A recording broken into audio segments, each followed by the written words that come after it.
નમસ્તે વિદ્યાર્થી મિત્રો, એલ્કન ક્લાસીસમાં તમારું સ્વાગત છે। આપણે બીજા પાઠની અંદર ઘણા બધા પ્રશ્ન જોઈ ગયા। હવે પાઠ આ પૂરો થવા ઉપર છે। 2-3 પ્રશ્ન બાકી છે પાઠમાં, મોટા મોટા અને બે મોસ્ટ આઈએમપી પ્રશ્ન છે। પછીનો પ્રશ્ન છે વૈજ્ઞાનિક સંચાલન સિદ્ધાંતની પ્રયુક્તિઓ સમજાવો। હવે આ પ્રયુક્તિઓ છે એ મોસ્ટ આઈએમપી છે। તમને 3 માર્કમાં પૂછે અને 2 માર્કમાં પૂછે। 3 માર્કમાં પૂછે તો તને લખવાની, 2 માર્કમાં કાં સમય નિરીક્ષણ પૂછે, ગતિ નિરીક્ષણ પૂછે, કાં ભિન્ન વેતન દરની પદ્ધતિ પૂછે, એટલું પૂછી શકે તમને।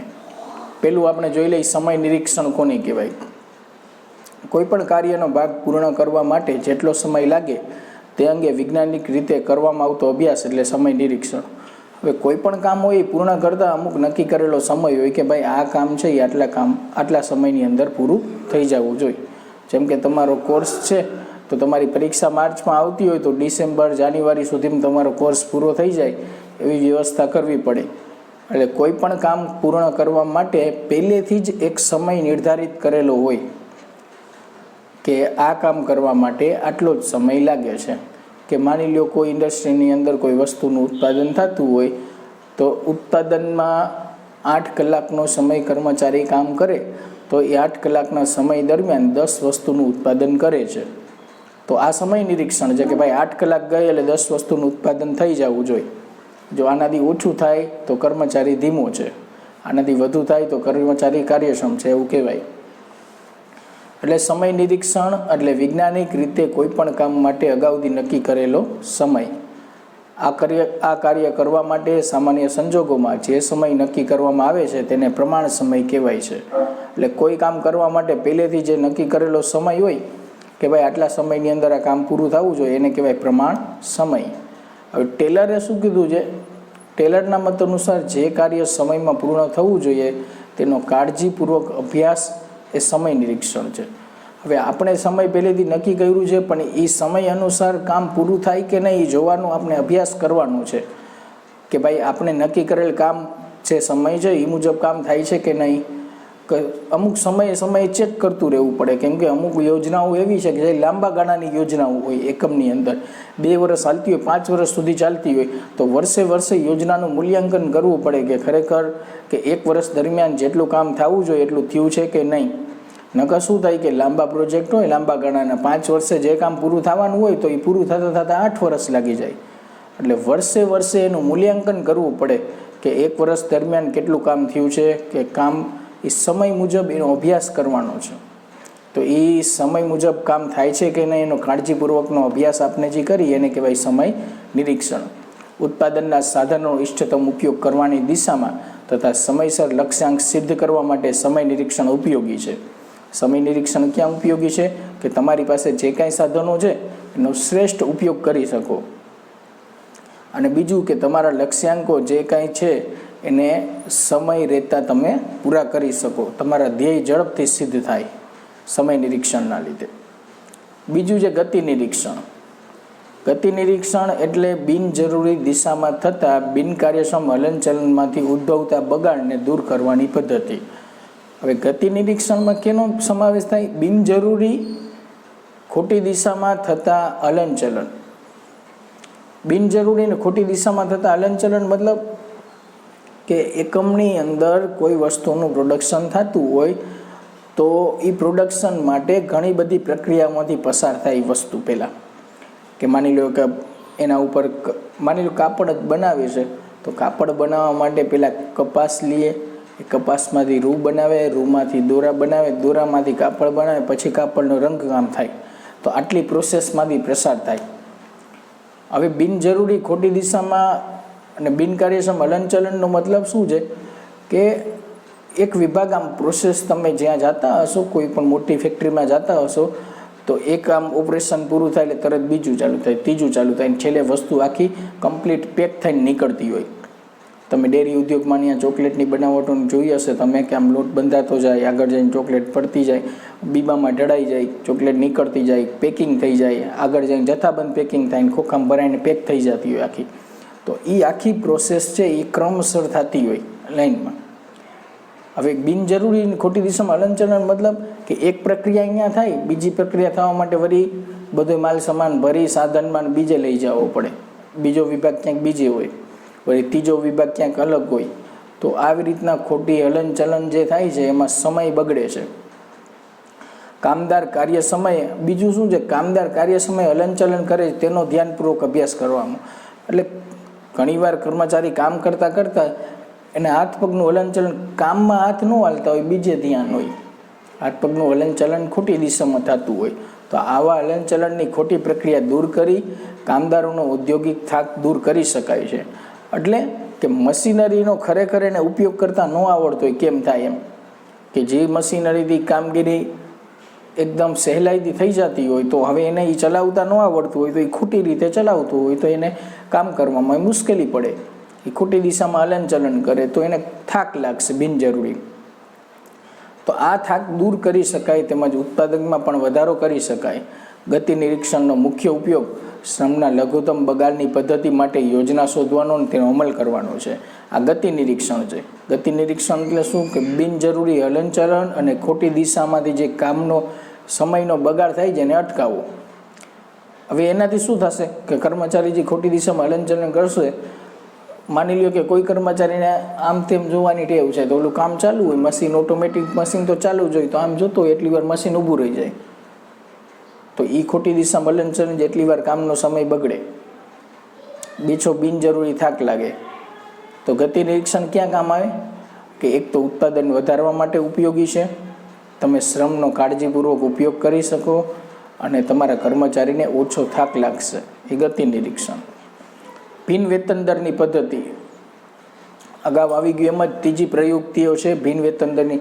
આ ટેલરની ભિન્ન વેતન દરની પદ્ધતિ વધારે આઈએમપી. હવે વેતન દરની પદ્ધતિ બે છે, એક સમય મુજબ અને કામ મુજબ. અગાઉના સમયમાં સમય મુજબ વેતન ચૂકવાતો, કામદારો તેમના કામના સમયના આધારે વેતન સંબંધિત ઉત્તેજન આપવાની પદ્ધતિ એટલે ભિન્ન વેતન દરની પદ્ધતિ. ઉત્પાદન વૃદ્ધિ માટે કામદારોને ઉત્તેજન આપવા માટે ટેલરે ઉત્તેજક વેતન પ્રથાની હિમાયત કરી છે. આ વેતન પદ્ધતિ હતી એની બદલે ટેલરે ઉત્તેજક વેતન પ્રથા દાખલ કરી છે. કારખાનામાં કામ કરતા દરેક કામદારોને કાર્ય કરવાની ક્ષમતા અલગ અલગ હોય છે. આ હકીકતને ધ્યાનમાં રાખી કાર્યક્ષમ કામદારને વધુ વેતન અને બિનકાર્યક્ષમ ઓછા કાર્યક્ષમ હોય એવા કામદારને ઓછું વેતન મળે, આ બાબત ધ્યાનમાં રાખી ટેલરે ભિન્ન વેતન દરની પદ્ધતિ આપી છે. ભિન્ન વેતન દરની પદ્ધતિ મતલબ શું છે, કે અગાઉ કીધું હતું એમ જ, કે માની લો કે સમય મુજબ વેતન ચૂકવાતું હોય, કે ભાઈ 8 કલાકના 800 રૂપિયા, એમ સમય મુજબ વેતન ચૂકવાતું હોય. તો કોઈ કર્મચારી કાર્યક્ષમ હશે કે જે આખો દિવસ 8 કલાક કામ કર્યા રાખશે એને 800 રૂપિયા મળશે. જે બિનકાર્યક્ષમ હશે કે જે વાતું જ કરી હશે, કામ કાંઈ કર્યું નહીં હોય, તો એને શું છે, સમયથી મતલબ છે કે 8 કલાક વહી ગઈને આપને 800 રૂપિયા મળી ગયા. કામ કેટલું થયું નથી જોવાનું, સમય જોવે છે. તો સમય મુજબ વેતન ચૂકવાતું હશે તો એ તમારા એકમમાં ખામી કહેવાય. શું કામ, તો કે કાર્યક્ષમ અને બિનકાર્યક્ષમ કર્મચારી બે વચ્ચે મતભેદ થાય, કાર્યક્ષમ કર્મચારીને પૂરતું વેતન મળે નહીં. એક આખો દિવસ કામ કરે છે ને બીજો કામચોર છે ને બેયને તમે સરખો પગાર દો તો વ્યાજબી ન કહેવાય. એટલે ટેલરે આ વેતન પ્રથા રદ કરી, એની બદલે ઉત્તેજક વેતન પ્રથા દાખલ કરી. એ ઉત્તેજક વેતન પ્રથા કેવી, ઉત્તેજક વેતન પ્રથામાં ભિન્ન વેતન દરની પદ્ધતિમાં એ જ કર્યું ટેલરે, કે ભાઈ જે આખો દિવસ દરમિયાન વધુ કામ કરશે અને વધુ વેતન મળશે, જે કામ નહીં કરે ઓછું કામ કરશે અને ઓછું વેતન મળશે. એનાથી શું થાય કે જે વધુ કામ કરીને વધુ વેતન મેળવે છે તો જે ઓછા વેતનવાળા કર્મચારીને ઉત્તેજન મળશે કામ કરવાની, કે ભાઈ હું વધુ કામ કરીને વધુ વેતન કમાવું, વધુ પગાર મેળવું. તો જે વધુ કામગીરી કરવા માટે એને પ્રોત્સાહન મળશે. એટલે ટેલરે ભિન્ન વેતન દર પ્રથા દાખલ કરી. પછીનો પ્રશ્ન, હેનરી ફેયોલ્ડના સંચાલનના સિદ્ધાંતો સમજાવો. હવે સંચાલનના સિદ્ધાંતો, હેનરી ફેયોલ્ડ છે એ સંચાલનના પિતામહ કહેવાય. એ સફળ ઔદ્યોગિક હતા, એક ઉદ્યોગપતિ અને એન્જિનિયર. એ તમને MCQમાં પૂછાશે 1 માર્કમાં. એને સંચાલનને લગતા ઘણા બધા સિદ્ધાંતો આવ્યા છે. વિજ્ઞાનમાં જેમ સિદ્ધાંત આપે એમ કે આટલા સિદ્ધાંતો છે. મોસ્ટ ટાઈમ બી પ્રશ્ન સંચાલનના સિદ્ધાંતો, એમાંથી 1 કે 2 સિદ્ધાંતો હોય જ છે પેપરમાં તમારે. બધાય ન પૂછાય, 14 સિદ્ધાંત હોય બધાય નહીં પૂછાય, પણ 1-2 એમાંથી આવે જ છે, 2 માર્કમાં કે 3 માર્કમાં પૂછાય જ છે. હવે સંચાલનના સિદ્ધાંત રજૂ કરનાર હેનરી ફેવોલ એક ફ્રેન્ચ એન્જિનિયર અને ઉદ્યોગપતિ હતા. હેનરી ફેવોલ કોણ હતા? ફ્રેન્ચ એન્જિનિયર અને ઉદ્યોગપતિ. એ તમને MCQમાં પૂછાય છે. ઈસવીસન 1916માં તેમણે પોતાના પુસ્તક ઔદ્યોગિક અને સામાન્ય સંચાલનમાં આ સિદ્ધાંતની રજૂઆત કરી છે. પુસ્તક કયું લખ્યું એ MCQમાં પૂછાઈ શકે.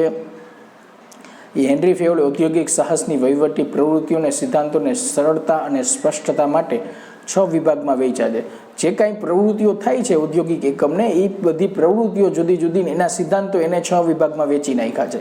પહેલી પ્રવૃત્તિ થાય ટેકનિકલ પ્રવૃત્તિ, કે એમાં કારખાના, યંત્ર, ઉત્પાદન લગતા પ્રવૃત્તિઓનો સમાવેશ થાય છે. તો હેનરી ફેવોલે શું કર્યું કે પહેલાં આ ટેકનિકલ પ્રવૃત્તિને લગતા સિદ્ધાંત આપ્યા કે ભાઈ કારખાના, યંત્ર, એમાં કામ કરતી વખતે કઈ કઈ બાબતનું ધ્યાન રાખવું જોઈએ, ઉત્પાદનમાં શું ધ્યાન, એના સિદ્ધાંતો આપ્યા. બીજું વાણિજ્ય પ્રવૃત્તિ, જેમાં એકમની ખરીદી, વેચાણ, વિનિમય એવી પ્રવૃત્તિઓનો સમાવેશ થાય છે. નાણાકીય પ્રવૃત્તિ, એમાં મૂડી મેળવવી, એનો ઉપયોગ કરવો, ભંડોળની જાળવણી કરવી, પુનઃરોકાણ કરવું વગેરે બાબતને લગતા સિદ્ધાંતો આપ્યા હેનરી ફેવોલે. પછી સંરક્ષણ પ્રવૃત્તિ, મિલકતોની, કર્મચારીને કઈ રીતે જાળવી રાખવા, મિલકતોને કઈ રીતે સલામત રાખવી, માલ સામાનને કઈ રીતે સલામત રાખવો, એ વગેરે બાબત, એ બધી બાબતના સિદ્ધાંતો આપ્યા. હિસાબી પ્રવૃત્તિ, હિસાબી પ્રવૃત્તિમાં નાણાકીય હિસાબના પત્રકો, આંકડાકીય માહિતી વગેરે પ્રવૃત્તિ.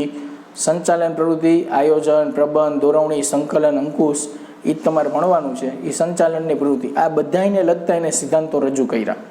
ટૂંકમાં 6 બાબતો, 6 પ્રવૃત્તિઓ થાય છે ધંધાકીય એકમની અંદર. એ 6 ઉપરથી તારણ કાઢી અને એને સિદ્ધાંતો આપ્યા છે. એ સિદ્ધાંતો ક્યાં છે કે હેનરી ફેવોલ સંચાલનના સિદ્ધાંત વિકસાવ્યા છે, સંપૂર્ણપણે નવા હતા. તેમનું માનવું હતું કે કોઈ પણ ઔદ્યોગિક એકમમાં સંચાલકે સફળ થવા માટે માત્ર જ્ઞાન જ નહીં, મહત્વનું નથી. હવે હેનરી ફેવોલે સંચાલનના સિદ્ધાંત આપ્યા. શું કામ આપ્યા? કે એનું એવું માનવું હતું કે ભાઈ કોઈ પણ ઔદ્યોગિક એકમ ત્યારે જ સફળ બને કે ખાલી એની પાસે જ્ઞાન હોય તો સફળ ન બને. એની પાસે આવડત હોવી જોઈએ, એની કામગીરીની પદ્ધતિથી વાકેફ હોવો જોઈએ. જે ઔદ્યોગિક એકમનું સ્વરૂપ અનુસાર કામગીરીની પદ્ધતિથી વાકેફ હોવું જરૂરી છે. હેનરી ફેવોલે તેમના અનુભવ તેમજ જ્ઞાનના આધારે સંચાલનના 14 મહત્વના સિદ્ધાંત રજૂ કર્યા છે, જે સંચાલન ક્ષેત્રે ખૂબ જ ઉપયોગી સાબિત થાય છે. આ એના જ્ઞાન અને એના અનુભવ ઉપરથી સંચાલનના સિદ્ધાંતો આવ્યા છે. અગાઉ આપણે ભણી ગયા કે સંચાલનના સિદ્ધાંત છે એ અનુભવનો નિચોડ છે.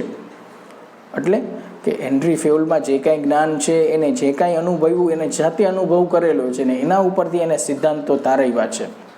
આગળ જે 6 બાબત રજૂ કરી એના ઉપરથી આ 14 સિદ્ધાંતો આવ્યા છે. એ 14 સિદ્ધાંતમાંથી 2-3 તો હોય જ છે. એક યારે તમને બધા સિદ્ધાંત ન પૂછે કે સંચાલનના સિદ્ધાંતો સમજાવો, એમ ન પૂછે, પણ આમાંથી કોઈ પણ 2-3 સિદ્ધાંતો પૂછાય જ છે હેનરી ફેવોલના. ક્યાં ક્યાં સિદ્ધાંતો આપ્યા જોઈ લે આપણે. પહેલો વિભાગ આપ્યો શ્રમ વિભાજનનો, બીજો સત્તા જવાબદારીનો સિદ્ધાંત, શિસ્તનો સિદ્ધાંત, હુકમની એક વાક્યતાનો સિદ્ધાંત. આમ એને જુદા જુદા 14 સિદ્ધાંતો આપ્યા છે. એ સિદ્ધાંતો જે હેનરી ફેવોલે આપ્યા છે માર્ગદર્શક સિદ્ધાંતો છે. હવે એ સિદ્ધાંતની સફળતાનો આધાર સંચાલકોની બુદ્ધિ ઉપર છે. કે એવું જરૂર નથી કે તમે આ સિદ્ધાંતનું પાલન કરો એટલે તમે સફળ જ થાવ. આ ખાલી એક માર્ગદર્શિકા છે, એટલે કે એક તમને ગાઈડલાઈન પૂરી પાડે છે કે આ મુજબ તમારે એકમ ચલાવવાનું, કે આ મુજબ કામગીરી કરવાની.